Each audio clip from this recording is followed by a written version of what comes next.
Hi everyone. Hi Morgan. How's it going? Welcome to today's live lesson. I'm going to be showing you some fun, different ways, some exciting ways to practice piano scales in today's lesson. Before we get started, if it's your first time here, make sure you hit that subscribe button. Also the notification bell. Make sure you catch all this free content that I'm always posting. Okay. Just so and then hit the like I said, hit the notification bell because sometimes YouTube is not good at notifying stuff. You don't want to miss any of this content, man. All right. Um, Before we get started, oh, okay. I think that's about it. All right. So, like I said, I'm going to show you some different ways on how to practice piano scale. That is.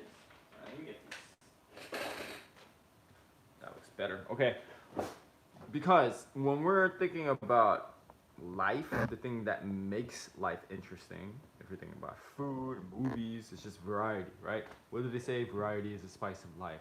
And sometimes that is the case. And by the way, I have my fisheye for this one. I wanted to cover the whole piano in case we need to cover the whole piano. So it's the same thing when you're practicing scales because, something about me, I'm a nerd about technique. I love practicing technique. When I was in school, when I was doing my degree in piano, I was practicing like scales and arpeggios, like hours and hours every day. I was looking at what kind of technical exercises could I do, what else could I try to put into my toolkit. And although I have that type of, I don't know, I guess you could say I'm a little OCD about that. I don't know why I can't get this straight. Is that gonna work? Yeah, there we go. Okay. So, hello, person's Russian name that I cannot pronounce. What is your, I wonder if you have a Romanized name, whatever you say that. Um, so when I was in, like I was saying, I was in college practicing like nonstop, hours a day, just scales and technical exercises. I won't lie, it did get kind of tedious and boring, and it was kind of a struggle to get through sometimes. But I had to try to push through it with willpower. And if I went about it today, I don't think that's a good idea. So what in my opinion, and science can also back that up as well, is if you practice something in many different ways, that's better than actually doing it one way a million times. Okay, sorry Bruce Lee. I think he said. By the way, someone called me Bruce Lee the other day because my last name is Lee. It's like, yeah, I love Bruce Lee, right? I wish I was related to him. Anyway, back on track. He said he doesn't fear the man who practiced 1,000 kicks, but he feared the man who practiced one kick 1,000 times. Although, yes, when you're doing scales, I got to point that out. You have to have it so automatic you're not confused about the numbers. We're gonna just focus on C major for today.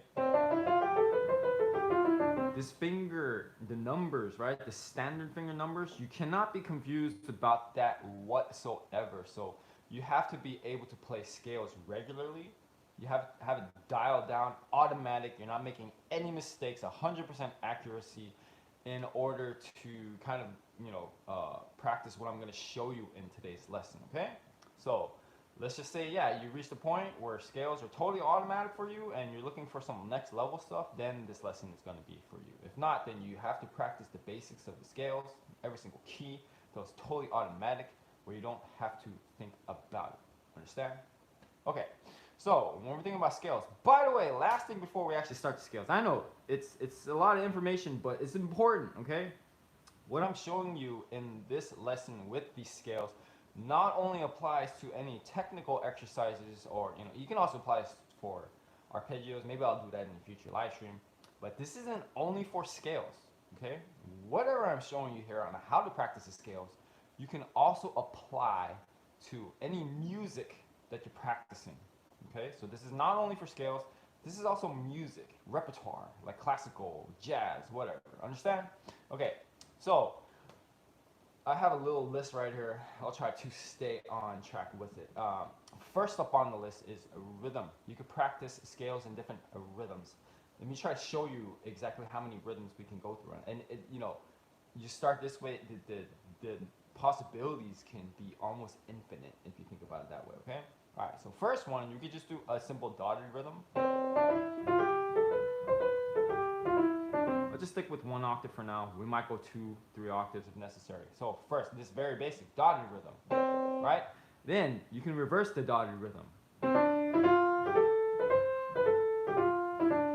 Okay? By the way, I'm not going to go into much of the science of why practicing this way works a lot. Let's just say it's just it's anecdotal, but it's also it's based on my experience, and these are kind of true and tested techniques in the piano world. Okay, all right. So first,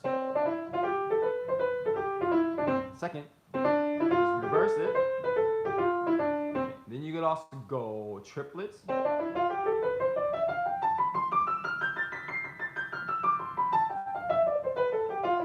You notice I am accenting the first note of every triplet pattern, just so you can hear that. Now, when you do triplets, you usually have to go up 3 octaves because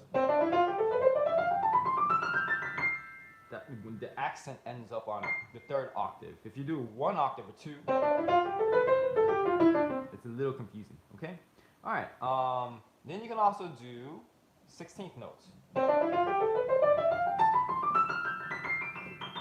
Right, so you hear I am accenting every first beat of the 16th notes. Then we did triplets, we had to do 3 octaves. When you're doing 16th notes, you have to go 4 for the same reasons, okay? You can take this to ridiculous levels. If you want, you can even do quintuplets, which is 5 notes, a 5 beat pattern at a time. That's confusing.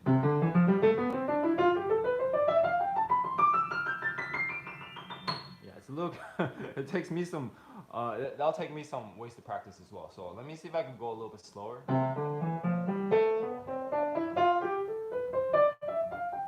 I hope I did that right. So it's as much of a brain twister as well. It's a mental exercise as well as a physical exercise, okay? All right, now one last thing that you can use to tie in a lot of those rhythms together. This is really a great way to practice. And by the way, we're just doing hands separate right now. Of course, we can do both hands at a time. Let me just do it here. So we can start off with a whole note pattern. That's my whole note.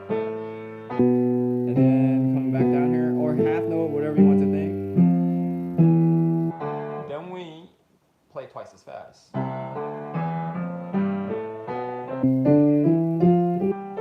Going up 2 octaves. Then we're going to go straight into triplets.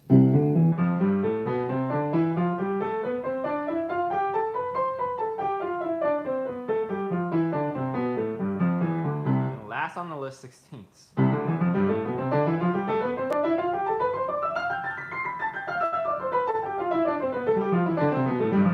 This is a neat way to practice because you're going through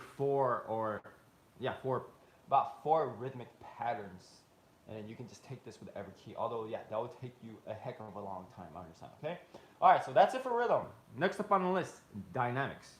With dynamics, if you don't know what dynamics are, it's just how loud or soft you play. And it's also volume as well, because we have crescendos, which is to gradually increase the sound, and decrescendo, which is also to decrease the sound. So, you know, all the different ways, we can go piano, mezzo piano, mezzo forte, forte, fortissimo. Okay? Because when this is a really good idea, because when you're practicing scales, you don't only want to think of them as technical exercises. You want to also make them musical exercises. And then if you only practice like a technical way, like I'm not going to think too much of it because I'm not training you to be like a professional concert pianist. But you go to school and you only do a technical way, it kind of, a lot of faculty would get upset about that. It's like, you need to think about it as a musical. So it's like, they say technical exercises, the whole point is to play musically, right? So that's why you want to incorporate dynamics. Now, within dynamics, you also want to incorporate phrasing. Now, phrasing is, if you listen to like how I talk, just it ebbs and flows, right? Like the waves of the beach. So if you basically think of what phrasing is, however you start, you want to make it even.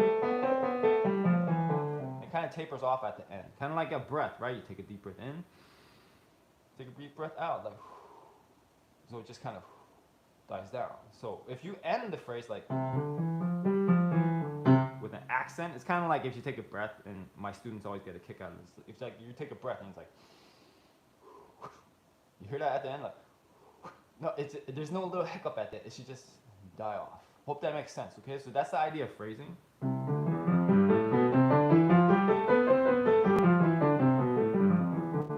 Another important idea on how to make things musical, and it's the whole aim of just playing a piano.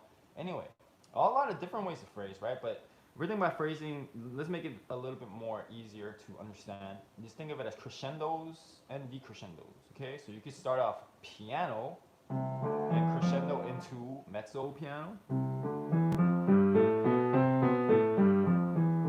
You could also go into like like a wider range, right? Like piano into forte.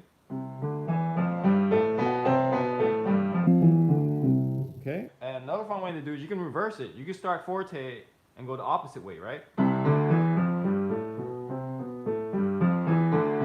Sometimes they call that a Russian crescendo, where it's kind of like opposite. Cool, you can look it up. Yeah, like I think it's an actual. I mean, we used it in the classical world, but pretty sure people like you can find it if you Google it. Okay.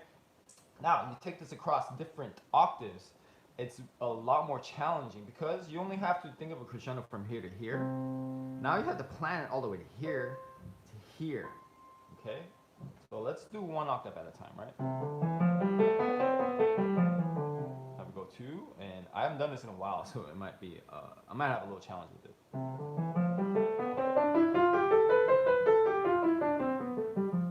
So that was alright. Now we'll go three.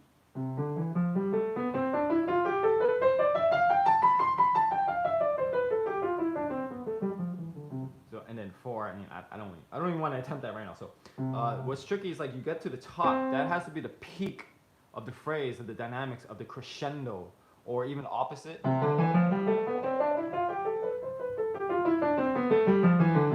Okay, it is extremely challenging because you go a shorter distance, right? It's fine. You only have to plan from here to here, but now you have to plan from here to here. Then here to here, then here all the way to here. A lot of notes in between. So if you peak too early, let's say, you're already loud, you already have one more to go. So now this isn't really a crescendo. You're just playing everything loud, right? And the same thing when you're coming down, if you get too soft, look, we have one more octave to go, then it's not a decrescendo, it's just everything soft here, okay? So these are like really, again, like the mental challenge aspect, right? Super important. Okay, so that's phrasing. Next up is intervals, and intervals is basically one distance from the distance from one note to the other. So if we're thinking about an interval of a third, this is a third, right? And if we're thinking about a sixth, here's a sixth, because one, two, you always count the same note. 1, 2, 3, 4, 5, 6. So this is a sixth apart. Two ways to practice this. And by the way, I don't do all of these when I'm practicing. You take any of these that you want. Maybe you could do like have a challenge like a different way every single day, but I just pick like 2 or 3 and just stick to it. Okay, all right. So with these, this is my personal favorite. This is what I like to do. I do this in every single key, like C all the way through all, like minor, harmonic, melodic. I do this in every single key. So what I like to do is go a sixth apart. So here, 1 is on C, my third finger is on E. These are six notes apart, right? And then come back down. This is challenging two ways. For one, when you do the left hand without the standard fingering, and this could be the right hand when you're doing thirds as well, right? It's already kind of like putting a knot in your brain. Because look here, what comes next? It's got to be 3. Because usually we're used to starting with the pinky. So already this is different. Then when we get to the top, we're usually used to just getting to the thumb all the way on top, but we end up with the 3. Extremely awkward. So see that? So that's one way it's challenging, just because the finger numbers you start with, you end up with totally different finger numbers than you're used to on top. It's kind of awkward. The other way that this is really challenging and could be a really good way to practice is that when you do both notes, kind of played sloppily on purpose, right? Because it's like it's harder to tell when the notes are together or not. But when you do an interval apart, you can clearly hear when the notes are not together. So it's also coordination. You want to make sure when you're playing scales, every note wrong fingers. It's coming at the same time. But when things are in unison, I can play it slightly apart. It still kind of sounds good. So this is really a good exercise to work on your coordination, making sure the notes are in together and you're listening, okay? So that's one interval. The other interval is a third that I like to use, 3 apart this time. So you see the left hand now is on the pinky, standard. Now the right hand is in an awkward place. It starts with a 3. Right? And we come down with 3. Together. Really awkward because look how close my hands are together.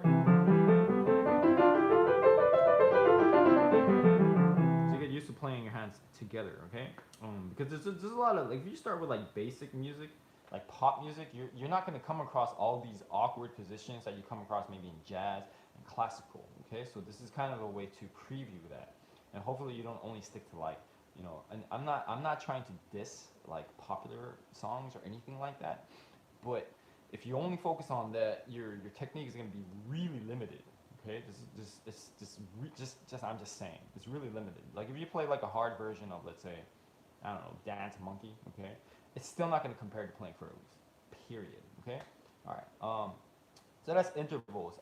You could also take it where you're doing simultaneously, like at the same time, in one hand, right? So instead of just doing one finger for each interval, now you're doing sixth.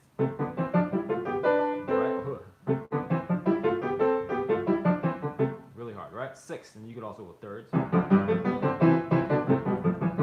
probably wouldn't do this way. I'll probably do different numbers like 2, 3, 4. I don't practice this way, you can tell.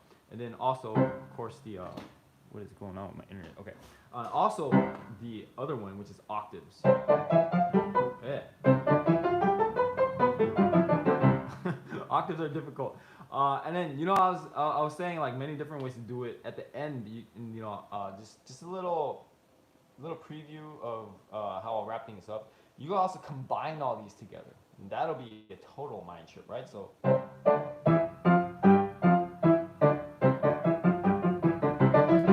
like so, going faster and faster. So you can technically practice scales with octaves, going, you know, long note, faster note, triplets, then 16ths. Okay, so you can combine all of these together as well, okay? So that's intervals. Now, next up is spacing. And what do I mean by spacing? I just mean playing one octave more in between, you know, just so instead of starting the standard way, which is 1 octave apart, you can go 2 octaves apart, you can go 3 octaves apart. 4.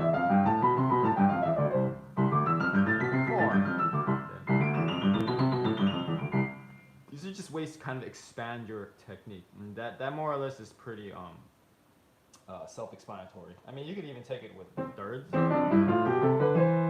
that's weird. Right? And then maybe you could do the right hand starting the third note in the scale. So see, I'm already combining things. You can do it with a lot of these, like even rhythm. Right? Totally butchered that, but yeah. So you can see how creative you can get with this. All right. Now the next up on the list is motion, going parallel, which is basically, I'm only thinking about 2 different motions, which is parallel, you go in the same direction. Contrary, you go opposite directions, right? So it's a little bit of a geometry, I guess. So parallel, pretty obvious, right? But one thing you don't practice, possibly you don't practice, is going contrary. Right? Even 2 octaves.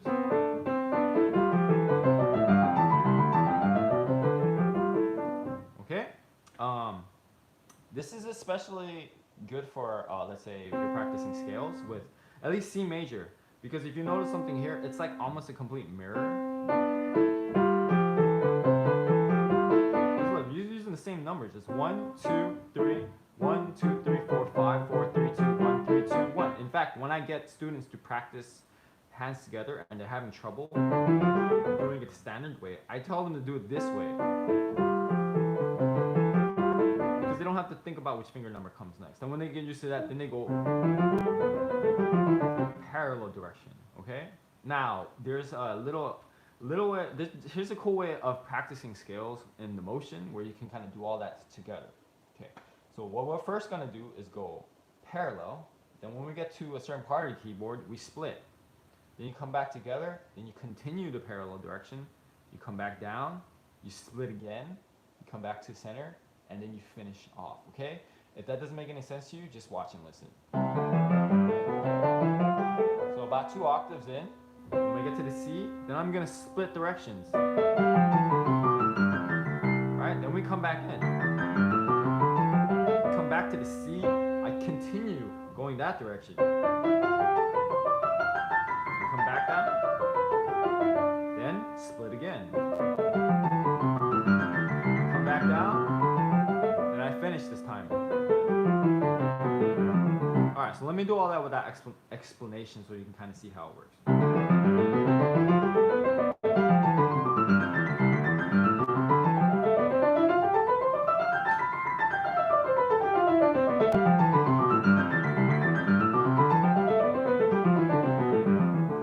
Okay, so I hope that's also a really cool way for you to practice. Okay, and again, we're thinking about combining.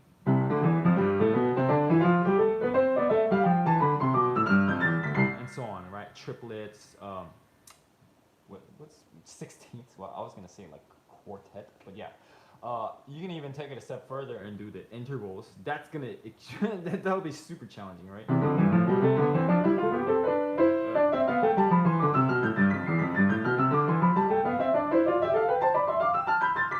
Yeah, see, I already messed up right there. So extremely, not extremely bad. I guess when you get used to it, it's not too much of a problem. But again, going back to that idea, when you do different ways of practicing, it's much more interesting. You'll practice for a longer time, and then it's a novel challenge, right? Something new. Just anything that is new is kind of fresh, and then it will stick in your mind a lot faster. Okay. All right. So we got a few more to go. I just want to ask you guys if you're still with me. Good job, because this stuff might not be interesting to a lot of folk. Most people don't even want to practice scales at piano, which I think is a shame. If there's one thing that you can practice at piano that will get you as good at piano, as fast at piano as possible, it's things like scales. Overall, we'll talk about technique or technical exercises. Okay, so good for you for making it this far. Yes, Morgan, you are totally serious about your piano practice. I see this firsthand every day. So thanks a lot, guys. Also, if you're still here, make sure you hit that like button if you haven't done so already. Subscribe, all right, and then. If you know any other piano nerds like yourself and me, and I use nerd in a good way, it's good to be a piano nerd, share this video with anyone who would like to see it after the lesson is over. Okay, continuing on. We're going to talk about articulation. Articulation is just how you play a note, right? So the most basic articulation, you got to master this, is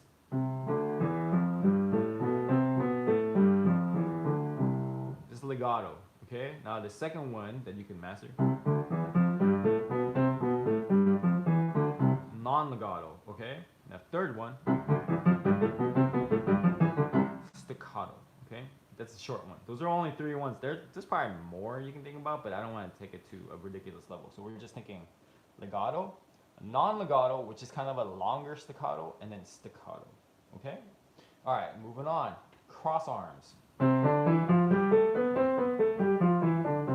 Even, look, I'm spacing it. So that's pretty self-explanatory, right? Cross arms. Yeah, because this happens a lot. Not a lot, but it's whenever this happens in classical music, it's just something that happens, right? So again, going back to the idea of popular music arrangements, when are you going to come across something like that? Probably never, okay? All right, and then look, even going...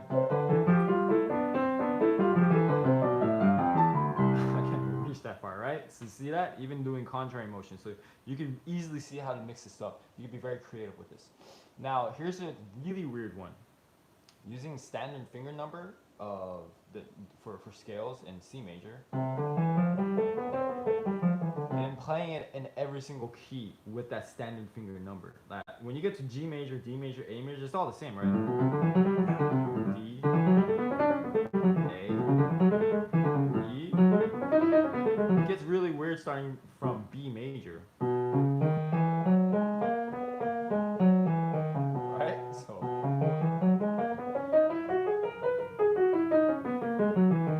okay, so single key.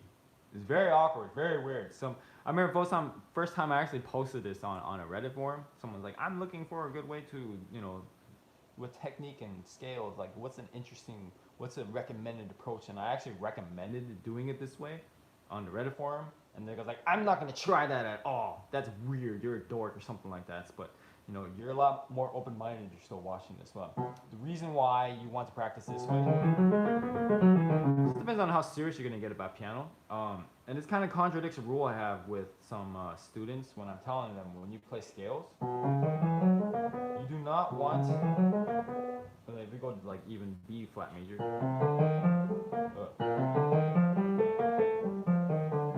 You do not want to have a pinky or a thumb on a black key. Well, you can disregard that rule for scales, for this way of practicing, okay? And again, this is just for if you're really gonna look at more, not real music, but let's be honest, like pop music on piano. Again, there's only a limit. You gotta study some classical, jazz, like not even just Mozart only, okay? Just I'm talking about even going into like some 20th century stuff, perhaps even stuff like, let's say Ravel, right, which is in 20th. It's just like impressionistic. If you don't know what I'm talking about, you gotta look up that music, right? Romantic music like Rachmaninoff, right? Things like that. Chopin, okay? They totally disregarded like all those rules, and that's how you make progress. You kind of have to disregard certain rules, right? So, and a lot of music like that, they will disregard those rules. So you kind of have to learn when to break them. And especially when you get to things like Prokofiev, oh my gosh, some weird stuff here. So he'll give you some scales where, yeah, you have pinkies or thumbs on black keys. He's going like all these different rhythms, doing like quintuplets, like very strange stuff. So this is kind of preparing you in advance for that too, okay? Plus it's an awesome technique builder.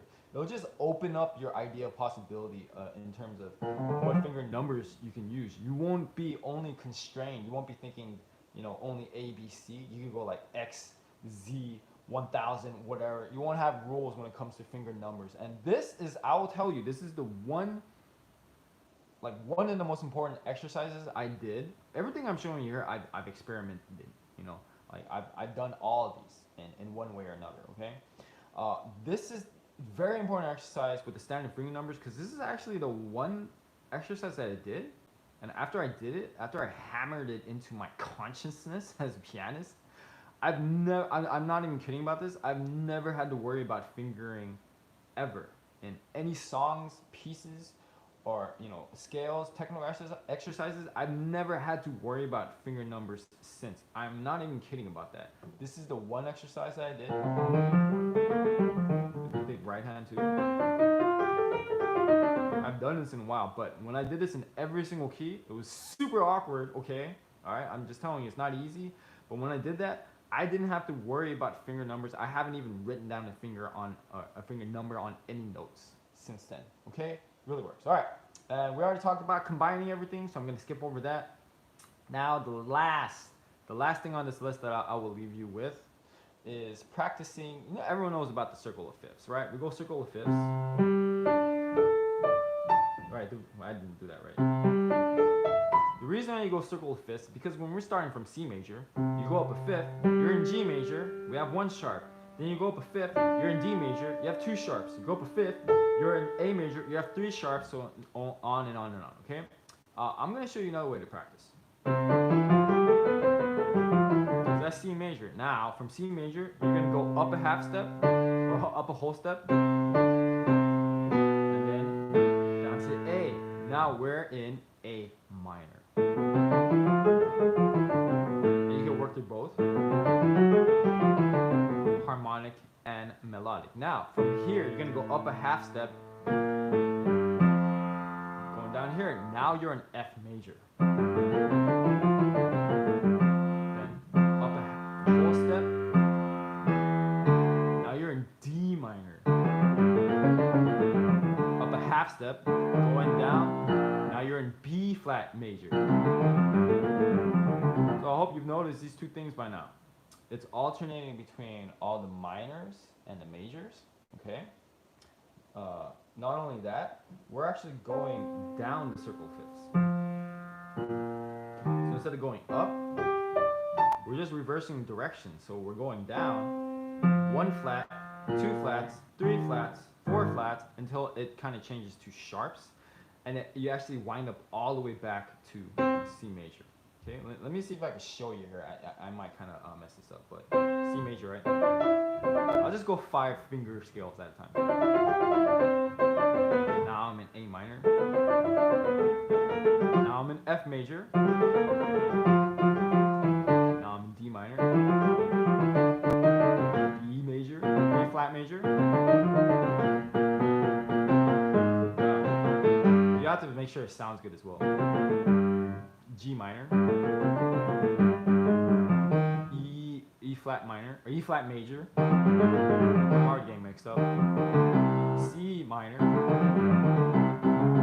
A flat major. Yeah, I'm not going to continue on because you continue this way, you're going to end up at C major again. Okay, so it just brings you all the way around. If you don't end up at C major, then you kind of messed up somewhere in that process. What's really good about this way, and you know, you cover all majors, you cover all minor keys, but another good benefit of this is when you go down, up, all right, let me be super technical here. Up a whole step, down a whole step, down a half step, down a whole step. So that again, up a whole step, so whole step, half step, whole step. When we're in A minor, it's a really important relationship because A minor is the relative minor of C major. Basically the cousin of C major, but minor. Okay, so that's a good way to get familiar with minor keys as well. So F major, right? What is the relative minor of F major? D minor, which is where we end up. Okay, keep going. B flat. Okay, B flat major. What is the relative minor of B flat major? G minor. Okay, so those minors are related to all the major keys. All right. Anyway, so you can tell I'm passionate about this stuff. If you really focus on things like this, and again, going back to the beginning of the lesson, you can start to apply this towards music that you're practicing. Okay. Let me see. Let me take. All right. Let's work with. How about Turkish March? You get bored with that, you can do spacey. Okay? I'm not sure how you work with rhythm. Rhythm you can do this. Reverse it. Okay? If you want a technique builder. Okay, now you can do, you know, octaves as well. You cross it. This is really weird. Right? What else?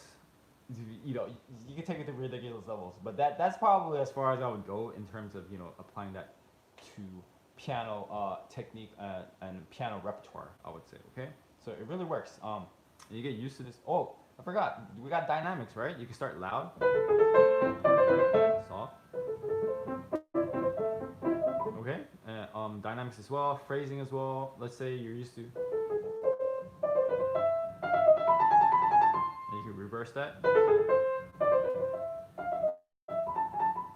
Okay, so I hope you know you're kind of seeing the value of this. This is an extremely valuable concept. I really hope you take this to heart because if you believe me, I hope you believe me.